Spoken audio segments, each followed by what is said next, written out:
حضور کیا مطلب؟ فرمانے لگے جس سے پیار نہیں نا اس سے اظہار بیزاری ہے تو اس کا فون بجتا رہے تو کہتے ہیں میں تھا نہیں، میں موجود نہیں تھا، فون چارجنگ پہ تھا، گھر چھوڑ گیا تھا، بہانہ ہے۔ اور جس سے محبت ہے اس کو ٹیلی فون کر کے کہتے ہیں آپ پریشان تو نہیں ہوتے، بس میرا سلام لینے کو دل کر رہا تھا۔ فرمانے لگے کہ تیرا اصل مسئلہ یہ ہے کہ تو نے محبت نہیں کی اللہ رسول سے۔ اگر تیرا خدا رسول سے پیار ہوتا تو یہ جملہ کیسے آتا کہ نماز کو دل نہیں کرتا؟ پھر تو تیرا تہجد کو بھی دل کرتا، پھر تو تیرا ہر وقت قرآن پاک سینے سے چمٹائے رکھنے کو دل کرتا، اس لیے کہ تیرا مقصود اللہ کی ذات ہوتی۔ کیونکہ مقصود دنیا داری ہے، مقصود دولت بنا لیا معاذ اللہ، مقصود ایک رنگ بنا لیا ہے، اس کا نقصان قوم اٹھا رہی ہے۔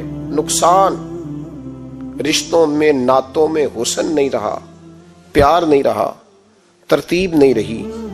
ایک ناروے سے دوست نے فون کیا، مجھے کہنے لگے آپ بڑی تقریریں کرتے ہیں، کوئی ہمارے حق میں بھی کر دو۔ تو میں نے کہا کہ آپ کو کیا ہے؟ کہنے لگے آپ پردیسیوں کی مجبوریاں نہیں سمجھتے۔ میں نے کہا کیا ہوا؟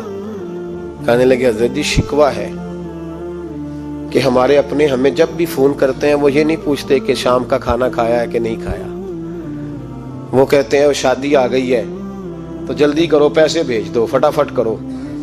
کہتے ہیں کبھی کسی نے ہم سے ہمارا حال ہی نہیں پوچھا، کبھی کسی نے یہ غور ہی نہیں کیا کہ وہ پردیس میں گیا ہے اور انشاءاللہ پردیسی کوئی بھی نہ تھی وے ککھ جنا تو پارے تاڑی مار اڑانا باہو اسی آپ ہی اڈن ہارے۔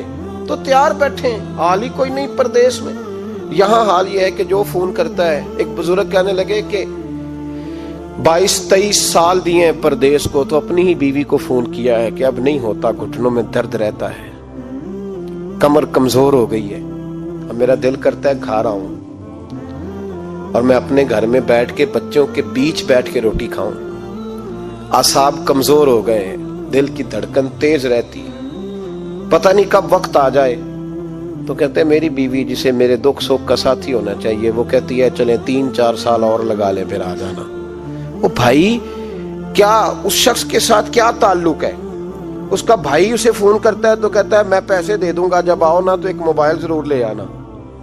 اس کو لوگ فون کرتے ہیں، رابطہ کرتے ہیں کہ جناب وہ ایک چھوٹی سی چیز، وہ میں پیسے دے دوں گا، تو پیسے دینے ہیں تو یہاں سے کون سی چیز نہیں ملتی؟ صرف فرمائشیں، لوگوں کے ساتھ تعلق صرف جیب کا رشتہ، صرف جو ہے وہ تعلق صرف اس چیز کا کہ وہ آدمی ایک ATM مشین ہے تو فٹافٹ کارڈ ڈالو تاکہ آپ کے حصے کے پیسے نکل آئیں۔ یہ مزاج اس نے نقصان کیا ہے، دراڑیں پڑ گئی ہیں، حالات بگڑ گئے ہیں۔ میرے نبی کریم سید عالم صلی اللہ تعالی علیہ وسلم نے رشتوں کو جو وقار دیا، امام غزالی رحمۃ اللہ تعالی علیہ نے لکھا ہے مکاشفۃ القلوب میں، فرماتے ہیں کچھ لوگ قیامت کے قریب آئیں گے جن کے نبی پاک صلی اللہ علیہ وسلم نے نشاندہی کی ہے، ان کے پاس کوئی شخص نہ بیٹھے ورنہ اس کا دل کالا ہو جائے گا۔ کہ حضور وہ کون سے؟ تو فرمانے لگے نبی پاک نے کچھ لوگ بتائے ہیں، ان کے پاس نہیں بیٹھنا۔ کون سے؟ مصطفیٰ کریم نے فرمایا یحبون الدنیا وینسون الآخرہ، جو دنیا کو سے پیار کرنے لگے اور آخرت کو بھول جائیں۔ امام صاحب فرماتے ہیں ان سے دور رہنا، دل کالا ہو جائے گا۔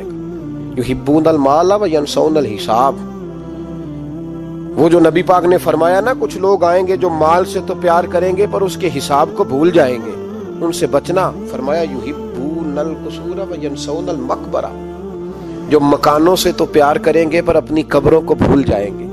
اور فرمایا ان لوگوں سے بھی بچ کے رہنا، ان سے بھی پرہیز کرنا کہ جو لوگ یحبون الخلق وینسون الخالق، جو لوگ مخلوق سے تو پیار کریں گے، بندوں سے بڑا پیار کریں گے لیکن اپنے رب کو بھول جائیں گے، ان لوگوں سے بھی بچیں۔ ایسے لوگوں سے نبی پاک صلی اللہ علیہ وسلم نے نشاندہی کی، ان سے بچیں۔ تعلقات میں خلوص ہوتا ہے، جب کوئی آپ کی غربت سے پیار کرتا ہے تو وہ آپ کا اصل دوست ہوتا ہے، جب وہ آپ کی تنہائیوں سے آزمائشوں سے پیار کرتا ہے تو اس کا آپ کے ساتھ رشتہ خالص ہوتا ہے۔ جو آدمی دولت کو دیکھ کر پیار کرے اور دولت کو دیکھ کر آپ کے ساتھ وابستگی کا اظہار کرے تو اس شخص کا پیار سیدھا سیدھا، میرے رسول پاک سید عالم صلی اللہ علیہ وسلم نے ہمیں استغنا کا حکم دیا ہے، بے نیازی کا۔ یہ دنیا داری میں الجھنا، دنیا کے بن کے جینا، دنیا کے ہو کے رہنا. آپ یقین کریں سارے رشتے، میں نے سعودی عرب میں پیر دیکھے، پیر مریدوں کی لسٹیں لے کے جاتے، ان کو ٹیلی فون ہوتا ہے تمہارے پیر صاحب آ گئے ہیں، تم بھی پہنچ جاؤ. ٹھنڈی بوتلیں لے آنا آتی دفعہ، وہاں وزن اٹھایا نہیں جاتا واپسی پہ. ہمارے کئی سنگی ناراض ہو گئے، حضرت آپ آتے ہیں تو آپ بتاتے نہیں. تو میں کہتا ہوں یہاں بھی یہی کام کرنا ہے، ہم تو اپنے گناہوں کی معافی لینے آئے، تو ہم جس کام آئے ہمیں کرنے دو، کیوں الجھاتے ہو؟ وہاں جا کے بھی جہاں خالصتاً انسان کا رجوع اللہ کا وقت ہے، وہاں بھی وہی حالات پیدا ہو گئے، ہر طرف دنیا داری.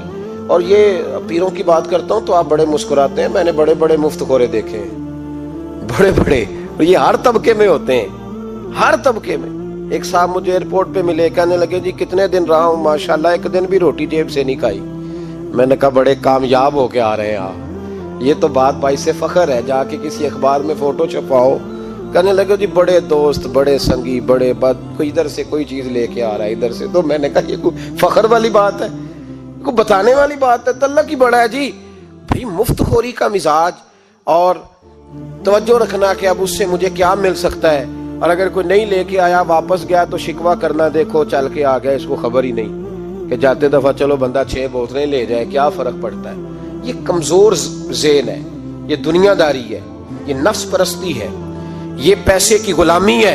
میرے نبی پاک صلی اللہ علیہ وسلم نے فرمایا جو رب کے بندے ہوں گے ان کے قیامت کے دن چہرے چمک رہے ہوں گے.